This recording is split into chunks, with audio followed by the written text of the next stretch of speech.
I got a new tablet today. It's a Lenovo P11 Plus tablet. I got this because I actually had a M10 tablet from Lenovo, but I gave it to my mom because she needed a tablet.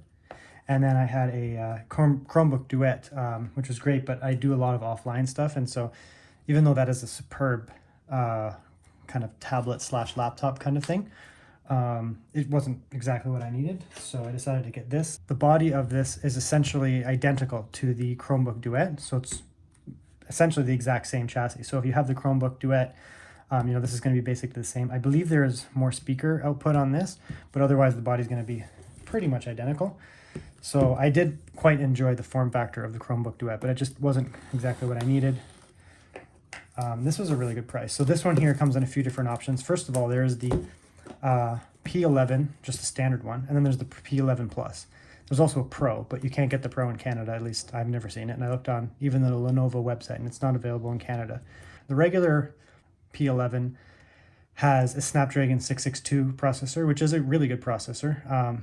This one here, the Plus, has a MediaTek Helio G90T, which is similar in terms of the actual raw processing. However, this has better graphics performance, and I will be playing some games with it. These come with up to 6 gigabytes of RAM, same with the non-plus version. This is just 4. I would have got the 6 if I could, but they were sold out immediately on that Black Friday sale, or Cyber Monday or whatever it was. So I decided 4 is fine, and primarily for what I do, which is almost exclusively media consumption, then probably some emulation, this will be fine. 128 gigabyte storage, which is the larger storage capacity. It's only the 4 gigabyte. The screen is great on this. It's a 2000 by 1200 kind of 2K screen, IPS screen. I assume it's going to be a little bit actually better than the M10. Similar probably, but a little bit better. Probably close to the Chromebook Duet. So that's nice.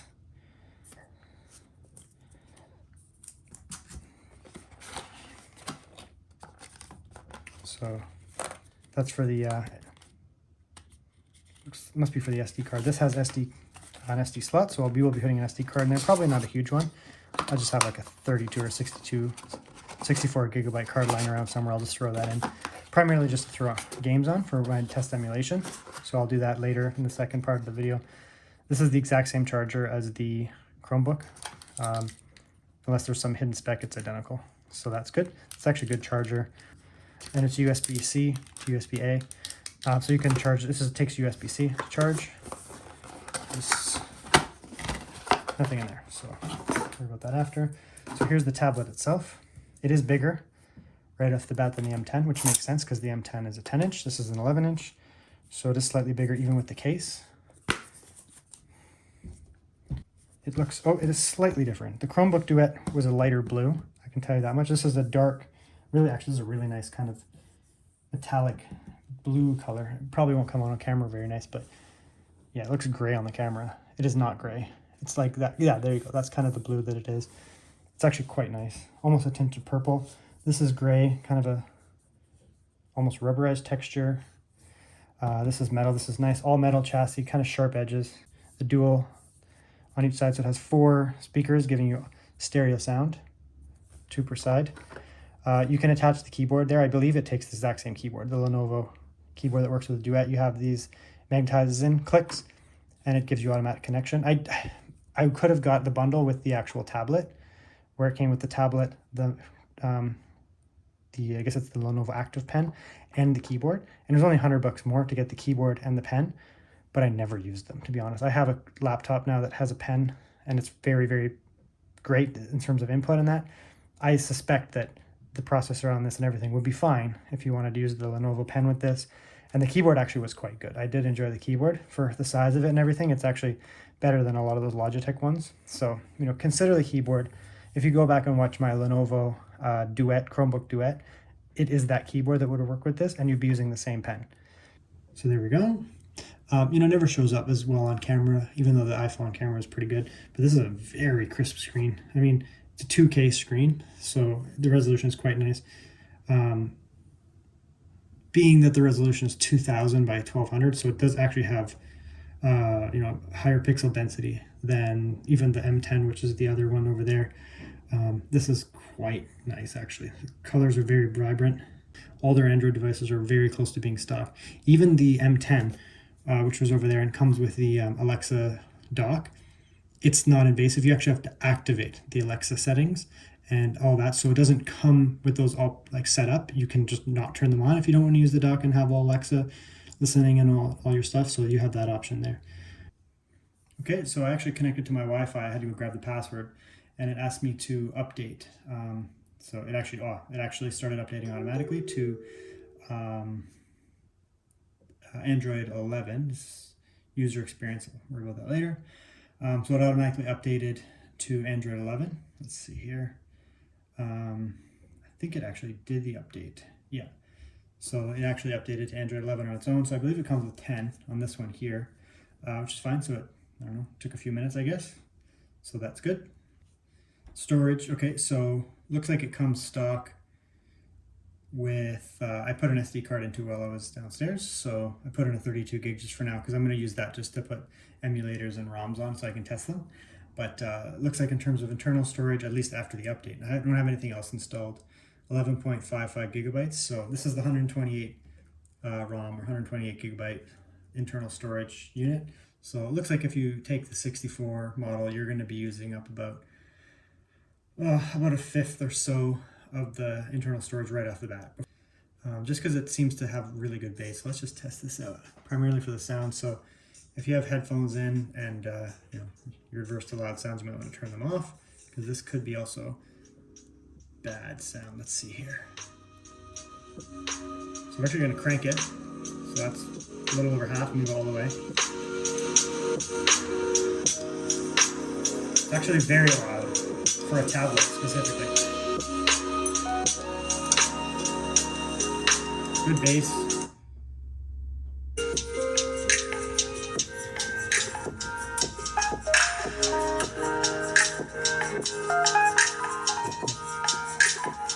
So this down is really, really loud.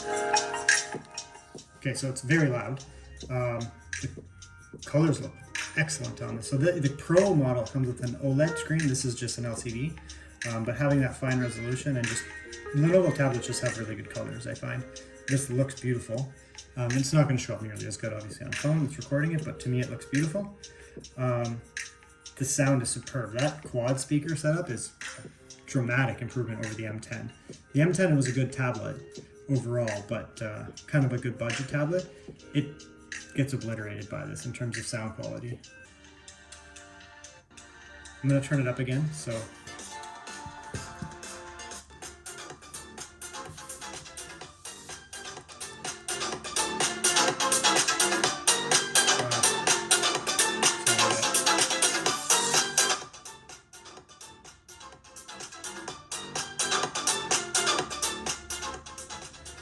that's actually very impressive. I'm not going to lie about that. That's actually really good sound. That's on par with my partner's with her iPad. It's a couple generations. It's 2 or 3 years old. That was on par with that, I would say. So I'm going to do a gaming video. I'm going to test out some Android apps. So I've never played any of these other than to test, but Genshin, Call of Duty Mobile, and PUBG, which are all popular and fairly demanding. And then I'm going to try out some emulation. I'm not sure why there's PSP, 2 of them there. So let's start with some actual Android apps and we'll test this out. I'm going to test with on-screen controls first, just to see how that is. I also have an Xbox controller that I'm going to try to connect. We'll see how that goes. It might be terrible, but we'll test it out. I do have a lot of glare because it's an incredibly sunny day, and I'm trying to block out all the sun, but it's the best I can do. I prefer to do these type of videos. I'm never done game capture or screen capture on an Android device, but I don't like to do too much game capture anyways. I mean, sure, it gives you the frames per second and all that kind of stuff, but I like to see the actual gaming experience. Strangely enough, there's nowhere near as much glare in real life. Like, I can't actually see myself in that reflection, but the camera can. I don't know, maybe the iPhone's more sensitive to contrast or something, but in reality, it's much less glare. Plane.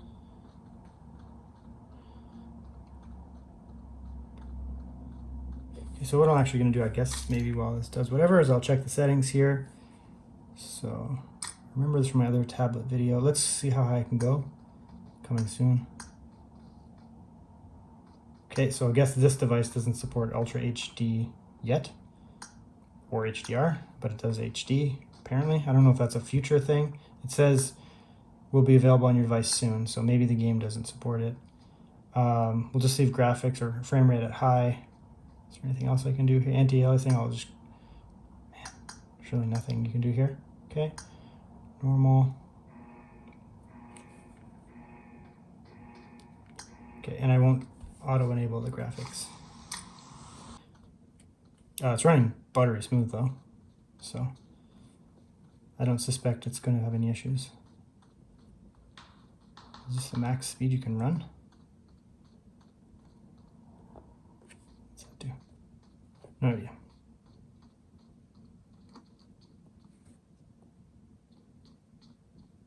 There's something. A gun. There we go. Okay, so let's go shoot some stuff. It's actually not bad to control this on a tablet, to be honest. I'm not having any issues here. It's not, I guess it's not super fast paced like a Call of Duty game or whatever, so.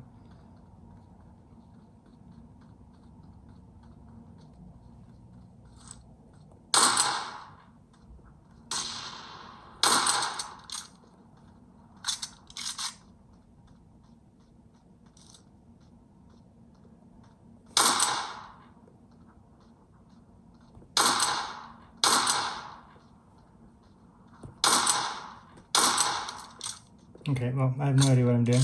So anyways, the game runs totally fine. It looks like it, at least at the settings it allows, which is HD, it's perfect. Okay, so to connect it, I basically just pressed the connection button, went to Bluetooth and found it, so sure, easy enough. So I guess I'm connected now. Yep. Apparently you can control the menus with that, but all right, I didn't know that.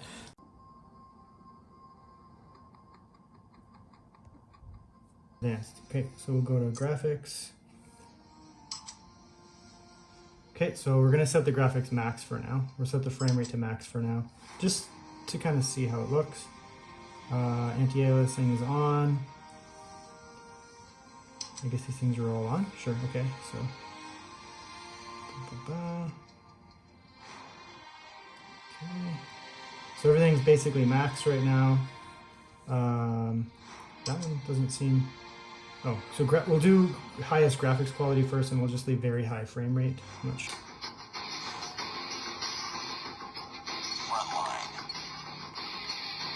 So the controls seem perfectly fine with the controller here.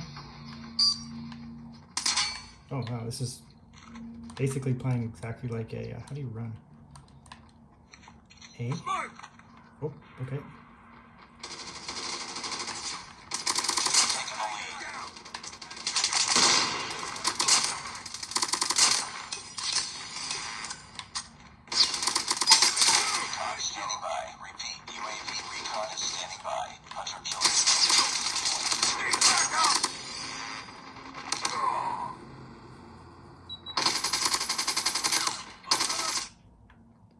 How do I...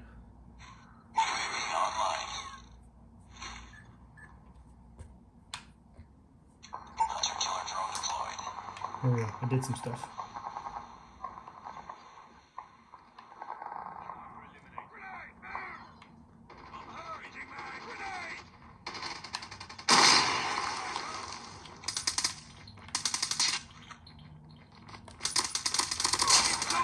This game is actually pretty easy to play with a controller. I was playing yesterday, like I said, that tutorial mission with the on-screen controls. I mean, it worked fine, but it was nowhere near. This is playing like a normal Call of Duty game, which I haven't played a normal Call of Duty in years. But.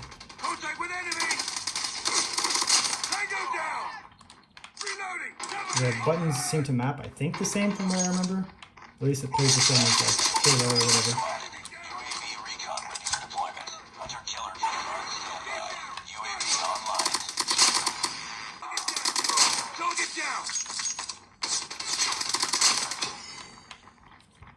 Seems something.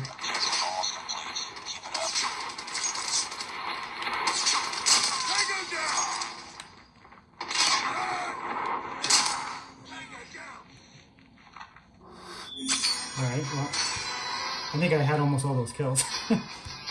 Obviously. There you go, first time ever playing Call of Duty Mobile. Really, I'm playing with a controller and I did pretty well. So obviously the tablet is not hindering my ability to play. If anything, maybe helping. I don't know, I suspect that I'm not that good and those people were just playing with on-screen controls, and that's why I destroyed them. So I looked up that you have to actually complete part of the tutorial to change the settings, which is the most infuriating thing that a game developer could possibly put in a game. Like, I hate mandatory tutorials as it is, and the fact that you can't even change settings until you do tutorial is actually moronic. Takes time to recover. Yeah, it looks like I'm gonna have to actually play this game, unfortunately, to check the settings. So apparently this game still doesn't have any type of controller support, just touchscreen, whatever. That's kind of annoying. Another reason why I would not play this personally, but that's fine. Apparently this is quite popular. So graphics are what I care about here. Let's try highest. Overclocked. That was too fast.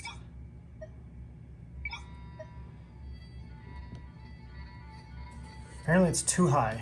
I'm not sure what that means, but let's see. We'll plug it in. These are all high. FPS, let's crank it. I guess I would say perfect or so. There's a little bit of, I guess that's the blur, motion blur. Let's turn that off. I think I saw a setting for motion blur there. Motion blur. I hate motion blur. Let's turn that right off. And let's see. Here we go. Okay, well, so let's turn the settings right back up again. That might have just been what I was seeing there. I typically play games with motion blur off because I do not like it. And let's go. So here we go. So this is max. Everything's maxed. Highest setting, 60 frames per second. And it looks fine. I mean, I don't know what's a challenging area in this game. There's a 1 second low there. Yeah, this is great. This game looks reasonably fun, actually. Kind of like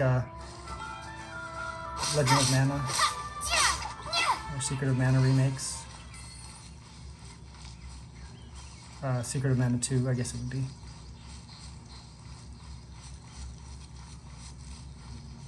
Is that good? Yeah.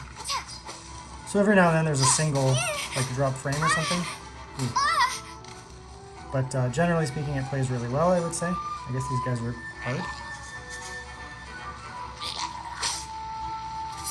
So let's test some other relatively challenging systems. We'll start with Dreamcast, because Dreamcast is a little bit harder to emulate. I don't know if this is the best emulator, but you know, it's probably fine. I don't know if the controller will work natively. Yes, it does. So that's the gamepad automatically working, which is beautiful.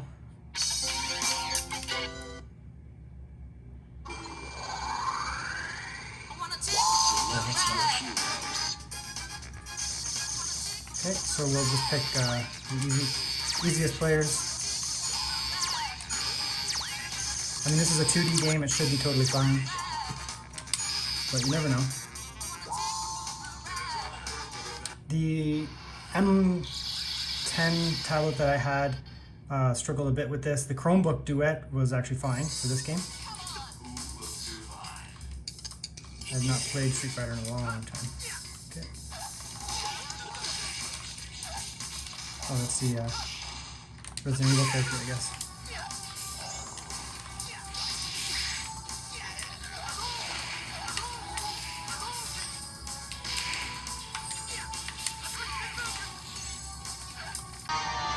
This is just the intro, just to give an example. This plays perfectly and the sound is perfect. I don't see any drop frames there at all, and the sound is great. No pitching in the sound.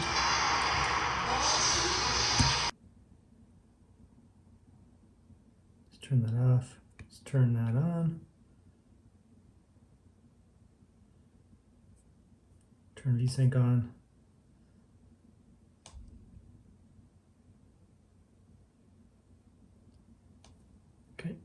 let's test that.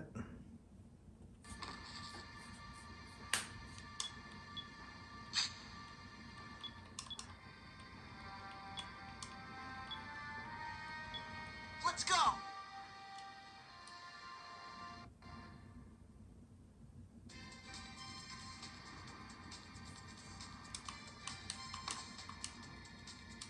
Okay, here we go.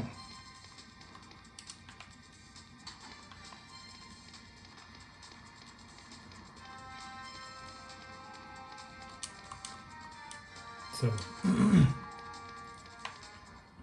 so it's playing perfectly. I never owned a Dreamcast, but this is playing just about as well on any high-end PC that I've ever used. So, this is more than capable. It's got a solid 60 throughout the whole game.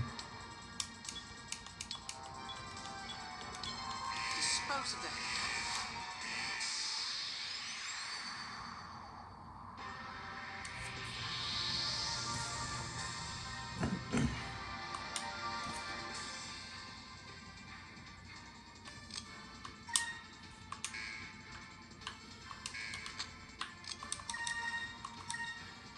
Here goes.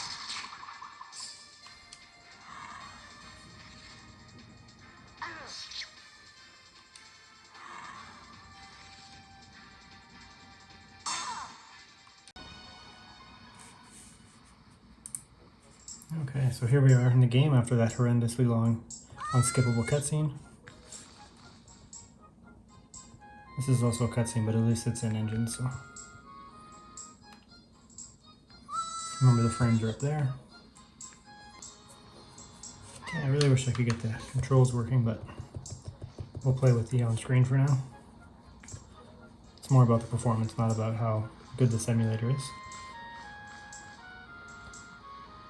And if you go back and compare this to my other videos, the Chromebook Duet and the M10 Tab, you'll see that this is running considerably better than those.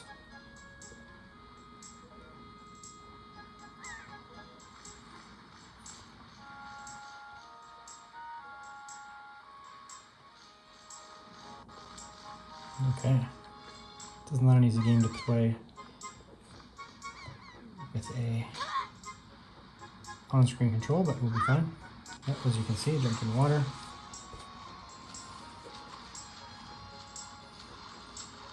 So it looks like we're pretty good with the 30 FPS, constant 30 FPS. I mean, the fluctuations are half a frame. Sound is great.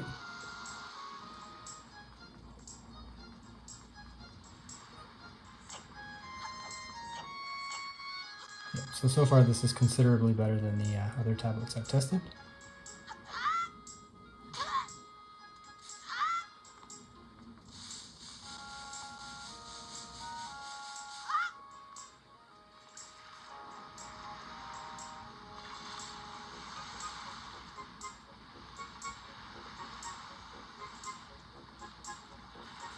Yeah, this is playing perfectly, actually. This is just a testament to the fact that this is a much more powerful processor, or APU, so the graphics and the processor are both much superior. It's emulating the vibration, and the whole tablet is vibrating. I did it a couple times, it's kind of annoying, but I'm sure you can turn that off. I guess if you want vibration, then the tablet itself will vibrate, and that'll emulate the controller, but I found it kind of annoying. Okay, so we'll keep an eye on that frame. Ooh, that's dropping down already a bit more than Zelda. That could have been just loading in assets because it seems fine now. Ooh. So you can see it takes a second there to load in assets. Once it does, it appears to be fine.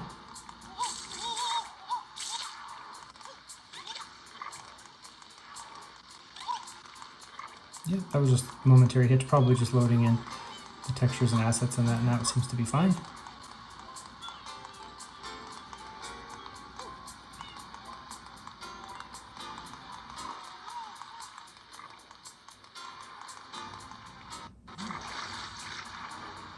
So there was a moment there of slowdown and then it was fine.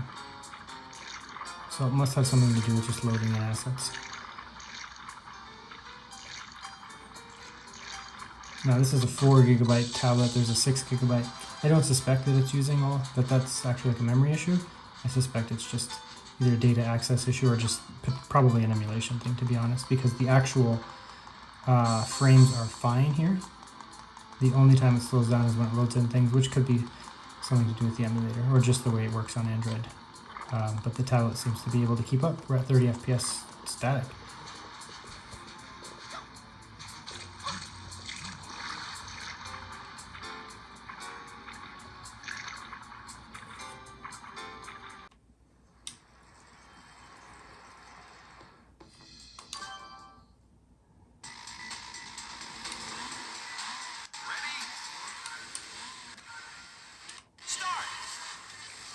Very momentary hitch in the sound right when the game started, but other than that, it sounds great.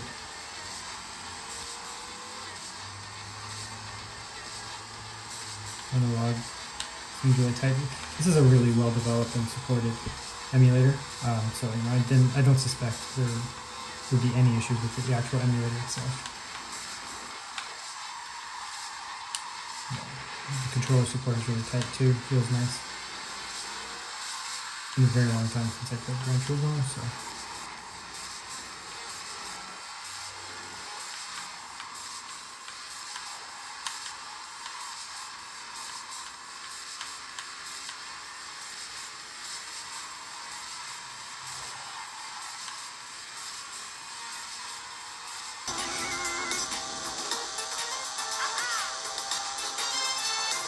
It sounds a little wonky, but it seems to be relatively fine.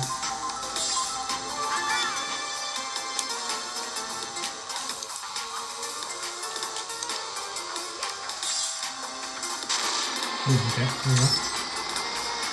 I mean, the gameplay is perfect. The controller feels really nice. Super responsive. The sound is not perfect, but that's fine.